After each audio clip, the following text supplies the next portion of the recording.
Hey mamas, welcome back to the Kids OT Help channel. Today, I am so grateful and so excited to be joined by this beautiful soul, Miss Muriel from Pre-Parenting. Her and I connected through Instagram, and our missions and our work are very much aligned in the space of conscious parenting. And so I'm thrilled to have her as a guest today on this channel to talk about conscious parenting and dive into some of your most common questions about what is it and how do we get started. So thank you so much for being here today and jumping through all the hoops that have been to get to this moment.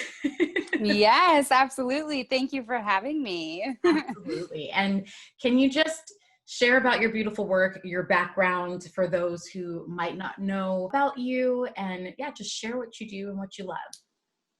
Thanks. Yeah. So pre-parenting is like my life's work. It's taken a long time to come into the place of the creation of pre-parenting. And what really led up to that was this innate motherly role that I've always had. I've been the eldest girl of a very large family for a long time. So I've been helping raise families for a long time. I've been a big part of it. And later in life, I came back to the work by professionally working with families. And years ago, when I was working with families as a nanny, I had what I would call a spiritual awakening. And so alongside working with families and being so close to what really goes on inside of those doors and what's really happening inside of family dynamics, and also becoming really aware spiritually, I started to realize the impact of parenting on children's development and the ability to thrive, and really in general on who we become as people, right? So I took this work and kind of intuitively it led me into the realm of birth and prior to having children, what kind of goes on and how early this deep transformation can take place and how early we're really impacted by this energy that parents have. So in my work with birth clients, I intuitively did a longer program to work through all of their emotional and spiritual and just programming in general, everything they picked up from childhood, and really creating spiritual and energetic space to welcome a new life and then be able to raise it without all the baggage. Mm-hmm. So that's really where pre-parenting came from, is just this intention to really make preparing for parenthood a normal thing.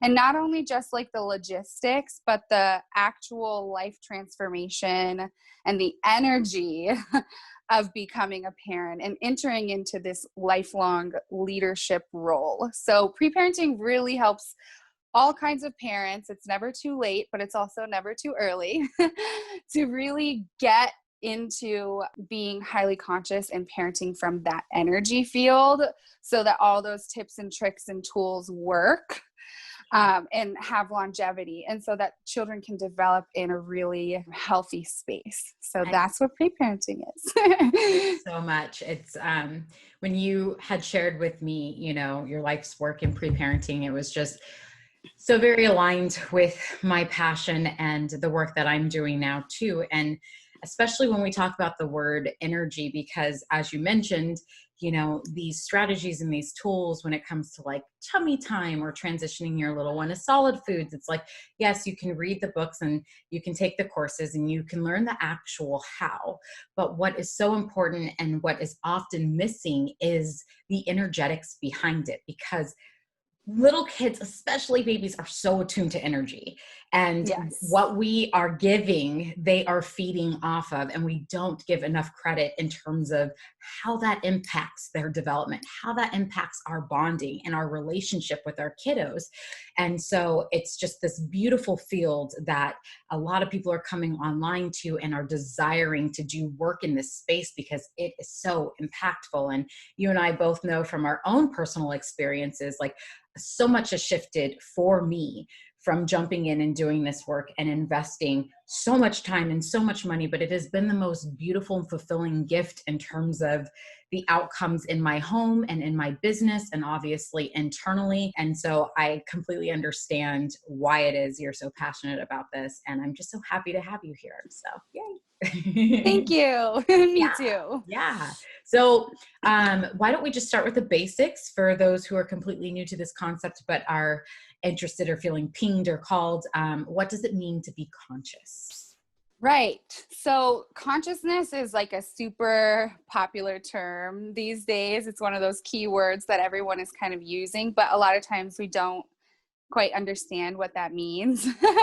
And so I like to look at consciousness kind of like a thermostat. So there's levels to it, right? So being a conscious person or parent is actually a matter of being highly aligned with our highest self and high vibrational energy, like unconditional love, compassion, and those kind of energy fields, as opposed to being less aligned with those, which is on the lower end of the scale where there's shame and grief and things like that. So it's really a matter of tending to your own self-awareness and becoming very self-aware of what programs you're running, what you might have inherited from your own family, or what kind of things that you've bought into from society, and like what norms we've all bought into, and just becoming really self-aware of these things, and then acknowledging that we all have this aspect of our consciousness that is innately gullible and naive. That is our inner child. It's what allows children to buy into and believe whatever they are told so that they can survive in their environment. So this innate gullibility actually sets us up to survive because it helps us to align with whatever our environment is. But if we're not aware of it and we're not coming from a highly conscious space, it tends to run our life in a matter of programs. So our biology runs on a program, and our DNA starts to run on the program, and we start to manifest these same patterns that have been existent within our family for a long time, for generations. So being conscious is really this matter of having the courage to get really curious about your own programming and your own head trash, or, thoughts that are not really serving you and like what you've bought into as real or true, and getting curious and contemplating, which is something I teach. It's like meditation, but it's just the matter of really considering life outside of this limited perspective and contemplating life with a bigger energy. So what's bigger than us? What created us that brought us all to this moment? Inviting that into our internal dialogue so that we can have a higher understanding of what's really going on. And, in parenting, especially, being able to do this allows us to have a higher understanding for why children are struggling, or what there is, going on energetically that could be causing a child to not be aligned with their natural ability to thrive. Yeah. Because when we're conscious, we naturally thrive when we're in that high energy field. So being conscious is really just that matter of getting courageous, getting curious, finding a contemplative practice where you're thinking about things and reflecting upon things from a space that's bigger than the ego. Mm-hmm. And then allowing that to naturally make us more compassionate towards the innate limited part of ourselves.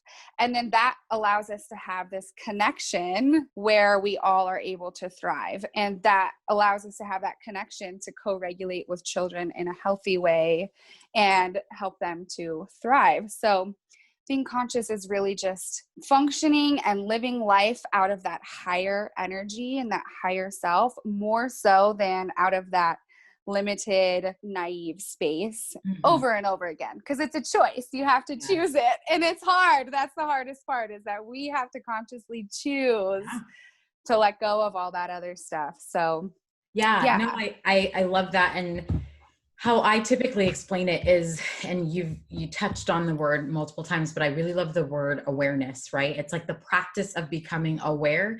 And I love that you added courage on there, because you have to have the courage to become self-aware.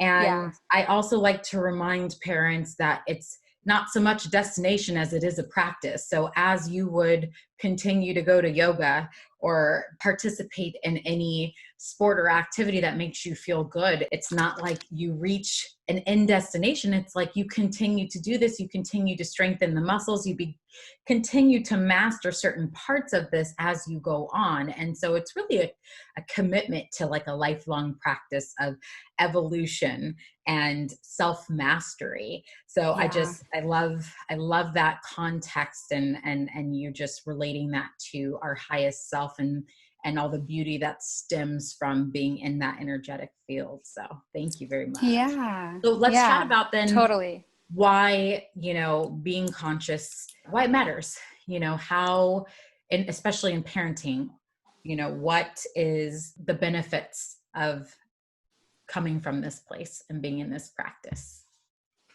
Yeah, so the benefit of being in this practice has a lot to do with just what we know now about how impactful our parenting was on who we become. I like to teach people that the very first language anyone ever speaks is energy. Even in utero, pre and perinatal psychology suggests that we are aware of our surroundings and absorbing that and developing according to that so that we can biologically survive in those surroundings, right? So babies actually legitimately come into this world knowing how to read the room, right? So that they can survive in that room. And an interesting thing about all of the research and all of this science that is so interested in who we become is that it's now really discovered that most of our programming comes from those early years of life. And not only that, but it's more than just the programming. It's the fact that we can actually genetically inherit what's called transgenerational epigenetic inheritance, which is the big fancy term for genetically inheriting patterns, illnesses, mental illness, Trauma. habits, all of the things. Yep. And that we also inherit the belief systems that activate that DNA. So what epigenetics tells us is that we get a blueprint of DNA, but what activates the things in that DNA is our belief system, our energy, because our beliefs turn into feelings, which is energy in motion, which is what runs our whole body and life in general, right? Mm-hmm. So we have this inheritance of DNA that can be activated or not. And so we can actually prevent the activation of certain DNA or inheritance, or interrupt the activation of certain things just through being highly conscious and intentional about how we are doing them, instead of running this program that we have bought into, right? And the other thing about that is that stress plays a major, major role in a child's development. And the hallmark of those lower energy fields is that stress is the main component that comes from them. Mm-hmm. So when we're stressed as parents and children live in a stressed environment, they're actually not able to healthily attach and feel safe, and therefore are less able to develop healthily as well. And so those fight, flight, freeze responses that we have as children to keep ourselves safe actually become a part of what we call our personality and part of what we just think is a normal reaction to these things. And it leads us to perpetuate unconsciously those patterns. And so it's really, really beneficial to become conscious as a parent, because you literally have like the magic wand that can determine whether or not a cycle continues or if it ends. And so it's this really powerful energy field that we align with that allows children to actually thrive. Yeah. Because what happens, one of the amazing teachers of this kind of work is Gabor Mate, and he talks about, I hope I say his name right. If it's not, sorry. But he talks about this necessity for humans to have attachment, but also to have authenticity. And so the thing about it is that often our programming that we have received and the things that are common and normalized in society and in families actually create a dynamic where a child has to choose between attachment or authenticity. So authenticity is a survival thing, because in nature, if we were out in nature and we didn't listen to our intuition and our authenticity, we're gonna get eaten by the lion. And so as a child, what happens is when a parent, let's say, for example, doesn't allow a child to have full big emotions or places certain judgments on the child then has to choose attachment, which is their means of survival, over being authentic to what they're feeling inside. So they kind of lose this connection to their higher self at a very young age at the expense of survival. Yeah. So it matters so much because we're legitimately the source that children are able to either learn how to be authentic and attached and healthy from, or not. Yeah. So it plays a major role in who we become, because those reactions and those survival mechanisms and all of the stuff that we pick up as a child does go with us until we realize and become conscious that it is actually just an activated program within our energy or within our life.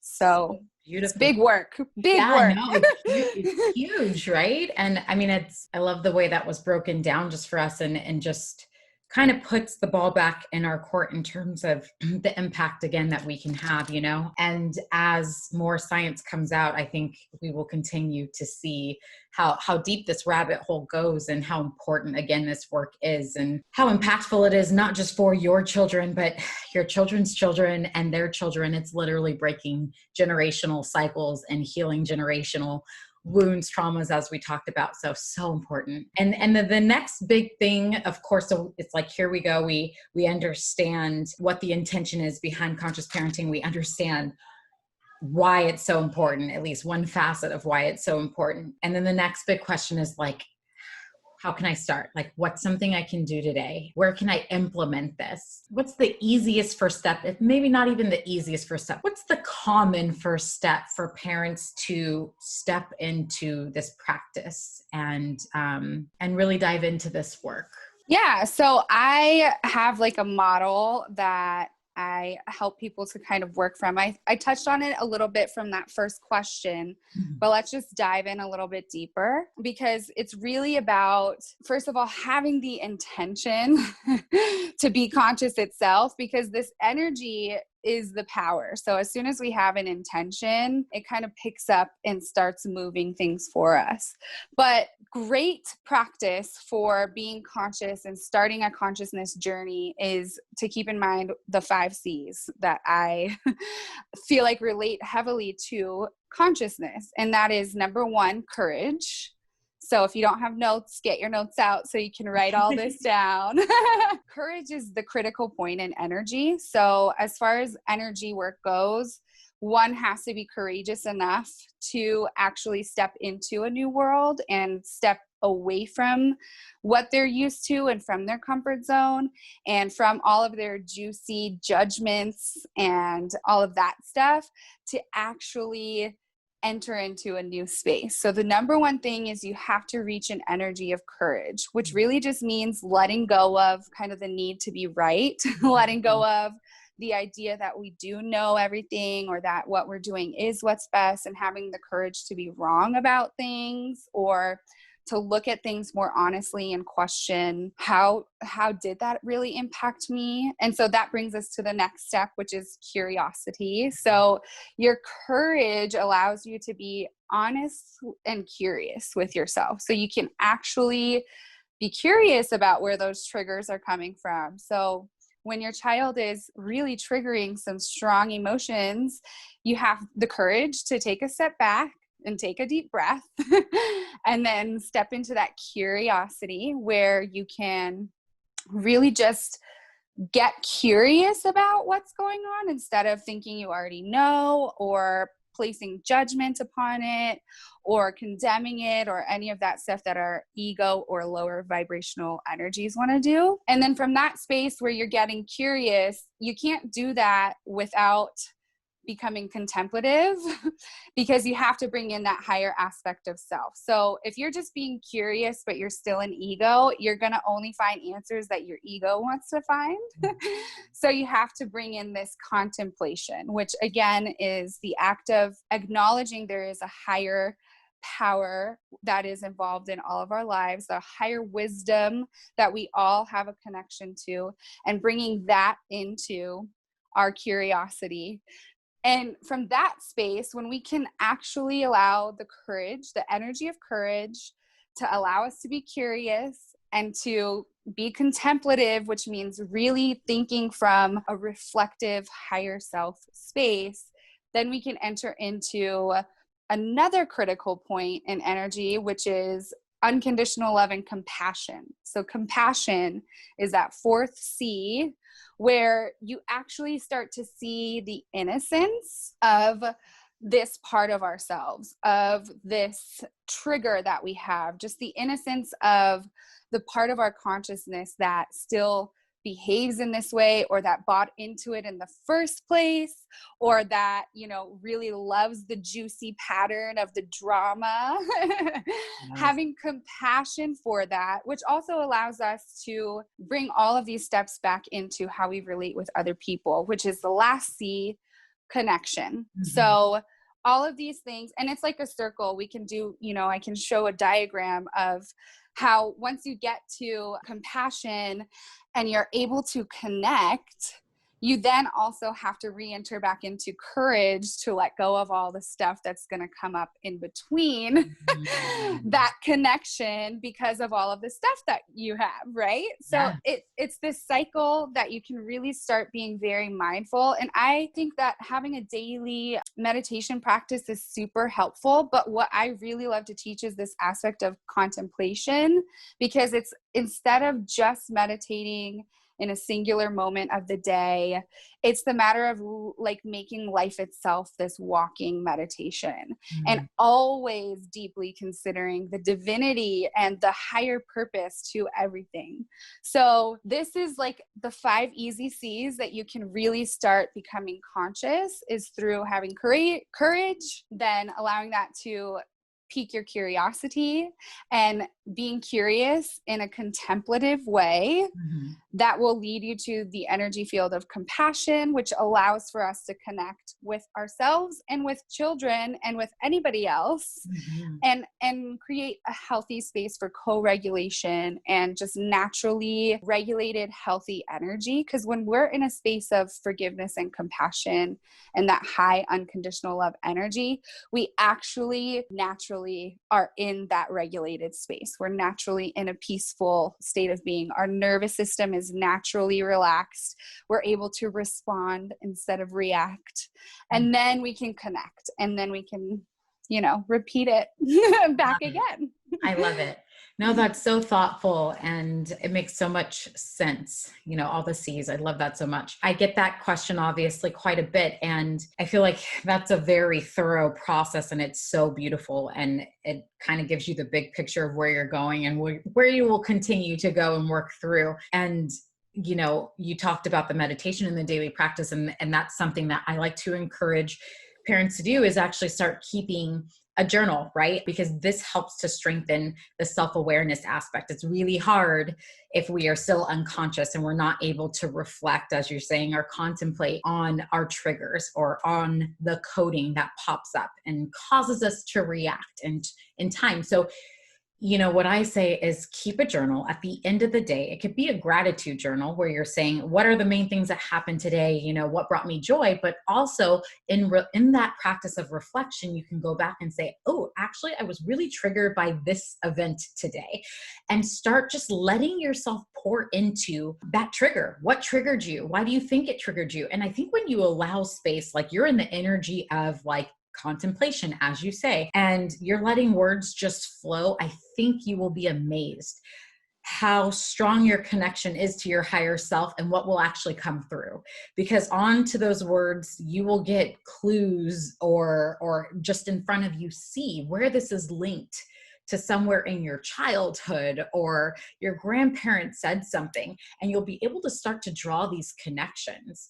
And you have this journal, it's like a time capsule. Over time, you can go back and say, like, I was in a pattern of being triggered by X, but I've been able to break this. I've been able to work on this. I'm much more aware of this. And so my reactions are much more mild. I'm able to master my emotions around this. So that way I am not projecting, or I am not reacting in a way that doesn't serve anyone.